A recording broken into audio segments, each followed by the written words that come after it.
श्री स्वामी समर्थ मैत्रिणींनो, आजच्या व्हिडिओमध्ये तुमचे स्वागत आहे.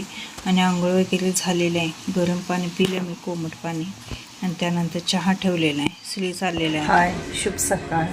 सकाळचे वाजलेले आहेत 7:30 वाजलेले आहेत आणि केवढं गरम व्हायला लागले बघा. काल पाऊस पडला पण एवढा काय जास्त पडला नाही, थोडासाच पडला, त्यामुळे जास्तच गरम व्हायला लागलेलं आहे.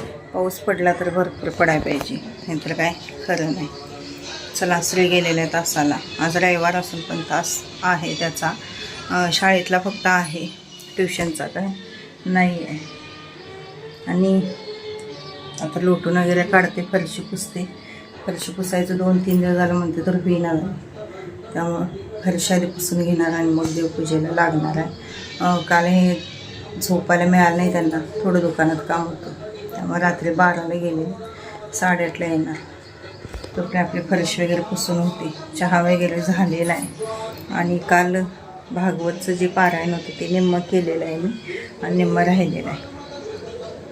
एका बैठकीत पूर्ण होईना झाले बघा मला. आणि ते भागवतचं तर कसं सराव नाही आहे मला वाचायचा, आणि त्याच्या सुरुवातीला सेवा खूप आहे. म्हणजे पुरुष सुक्त आहे, स्त्री सुक्त आहे, परत गायत्री मंत्र 24 वेळा आहे, परत विष्णू गायत्री मंत्र आहे तो 1 माळ आहे, श्री स्वामी समर्थ मंत्राचे 1 माळ, असं भरपूर मंत्र वगैरे आहेत.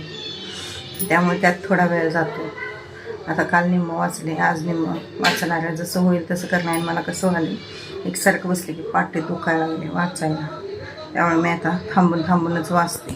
कारण की तिसरंच काय होण्यापेक्षा थांबून वाचलेलं बरं. चला, आज तर खूप गरम व्हायला आले.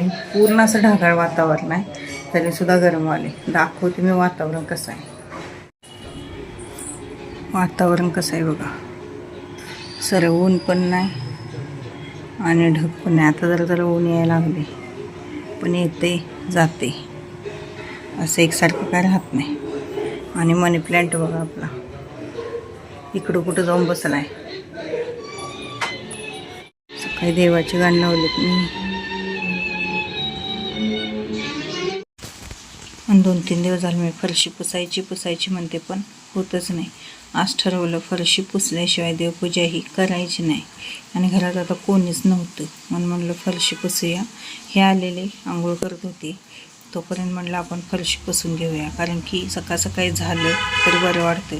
आणि फरशीवर साधं तुम्ही ओलं कापड करून जरी हात फिरवला असा तरीसुद्धा आपल्या घरातनं फिरताना आपल्याला खूप प्रसन्न वाटतं. त्यामुळं फरशी स्वच्छ असली की बरं वाटतं.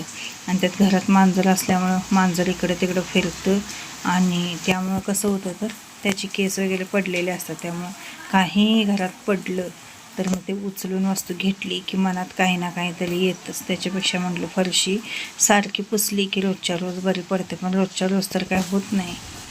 कधी रोज पुसायची होते आणि कधी 3-4 दिवस तर होत नाही. म्हटलं आज पुसूनच घ्यायची. हे बसलेले आहेत आता देवपूजेला, म्हणजे देव खाली काढून घ्या म्हटलं, तोपर्यंत मी फरशी पुसून घेते. म्हणजे मग मी धुवून देते आणि तुम्ही पुजला तर चालतं. दोघांनी मिळून देवपूजा केली तर देवपूजेला सुद्धा जास्त वेळ लागत नाही. आणि तिथलं पुसून दिलेलं मी त्यांना आधी देवघराजवळचं, मग ते देवपूजेला तिथं बसलेले होते. आणि जे मॉपनं आपण फरशी पुसतो ती व्यवस्थित निघत नाही बघा, कानाने कोपरा. आपण जर असं बसून फरशी पुसली तर कानाने कोपरा एकदम स्वच्छ निघतो. आणि मी काय फिनेल वगैरे काहीही घालत नाही. गोमूत्र घातलेलं आहे, मोठं मीठ, हळद घातलेलं आहे, थोडासा निरमा म्हणजे वॉशिंग पावडर थोडीशी घातलेली आहे, आणि त्यानेच फरशी पुसत आहे. बाहेरचा हॉल पुसून झालेला आहे. तर फक्त या 2 खोल्याच राहिलेल्या होत्या. आणि बाथरूमच्या तिथलं काय ज्यावेळी मी कपडे धुते त्यावेळी पुसून घेणार आहे. आणि घरात अडचण एवढी झालेली आहे. आता या चिंध्या आणलेल्या घरात, चिंध्यांचं कसं करतो आम्ही, ह्या आठवड्यात जे शिवलेलं असतं त्यातलं मोठं जे असतात ती कपडे काढते. आणि त्यानंतर मग म्हणजे कसं होतं, एखाद्या वेळेस जर त्या ड्रेसचा किंवा ब्लाऊजचा काही प्रॉब्लेम आला तर पॅच वगैरे लावायला ते कापड लागतं. त्यामुळं आत्ता आठवड्यात काही शिवलेलं असेल तर ते काढावं लागतं. कापड थोडं त्यातलं काढून ठेवावं लागतं. कारण या चिंध्या मी बंबात घालायला देते, जे आमच्या पाहुण्या आहेत त्यासनी देते. एकदा जर बंबात गेल्या चिंध्या तर मग आपल्याला काहीच करता येत नाही. त्याच्यासाठी मी सगळं आधीच तयारीनं राहते. कारण की आणि आता कसं झालेलं आहे, मी सुट्टीला जायच्या आधी 8-15 दिवस त्यांना चिंध्या दिलेल्या होत्या. आता खूप साठलेल्या आहेत. मी जवळजवळ सुट्टीलाच 20 दिवस गेलेली, मग त्यामुळं भरपूर अशा चिंध्या साठलेल्या आहेत. आणि आता उन्हाळ्यामुळं फरशी लगेच वाळते. पंखा लावून दिला बाहेरच्या हॉलमध्ये आणि मी इथं बसलेले आहे आता देवपूजेला. तर दोघंजण मिळून देवपूजा करून घेतो आणि मग त्यानंतरनं कपडे धुवायची, स्वयंपाक बनवायचा. तोपर्यंत वाजतात 12.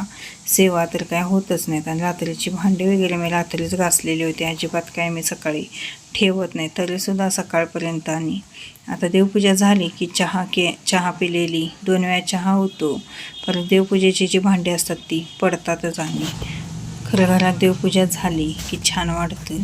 आणि जोपर्यंत देवपूजा होत नाही तोपर्यंत घरात म्हणजे कसं तर वाटतं. आता समजा कुठंतरी गेलो, काहीतरी केलं, एखाद्या वेळेस देवपूजा जर नाही केली तर घरात काहीतरी चुकल्यासारखं वाटतं आणि असं मन प्रसन्न वाटत नाही घरातनं फिरताना. आणि देवपूजा केलेली असली की खूप छान वाटतं. त्यामुळे रोजच्या रोज देवपूजा, संध्याकाळी जी दिवा अगरबत्ती असते ती करायचीच.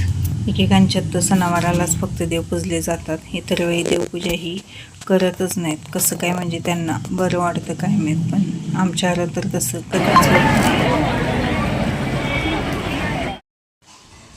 आज यांना सुट्टी होती त्यामुळं दुपारनंतर आम्ही आलेलो बाळूमामाला मला वाटते कमीत कमी 2-3 वर्षातनं मी आज आले असेल. अधिक महिन्यामुळे एवढी प्रचंड गर्दी होती आणि त्यात आज रविवार होता त्यामुळे गर्दी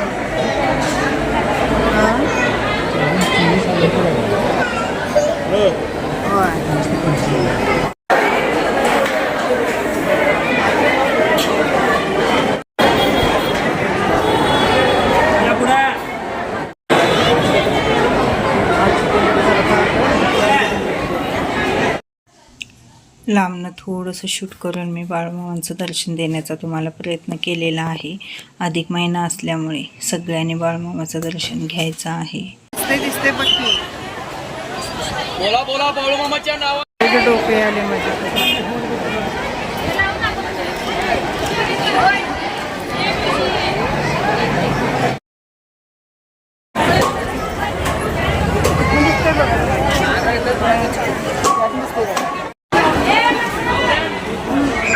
आपल्याला वाटते की निघते निघत ना आपले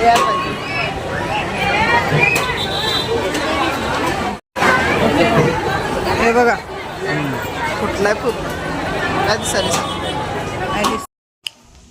ऊन असल्यामुळं पुसट दिसत आहे, पण तरीसुद्धा बाळूमामांची मूर्ती स्पष्ट दिसत आहे. त्यामुळे सगळ्यांनी बाळूमामांचं दर्शन घ्या. चला मैत्रिणींनो, असा होता आजचा छोटासा ब्लॉग. कसा वाटला, काय वाटला ते नक्की कळवा. भेटूया उद्याच्या व्हिडिओमध्ये. तोपर्यंत श्री स्वामी समर्थ. व्हिडिओ आवडल्यास प्लीज जाता जाता लाईक आणि कमेंट करायला विसरू नका. धन्यवाद.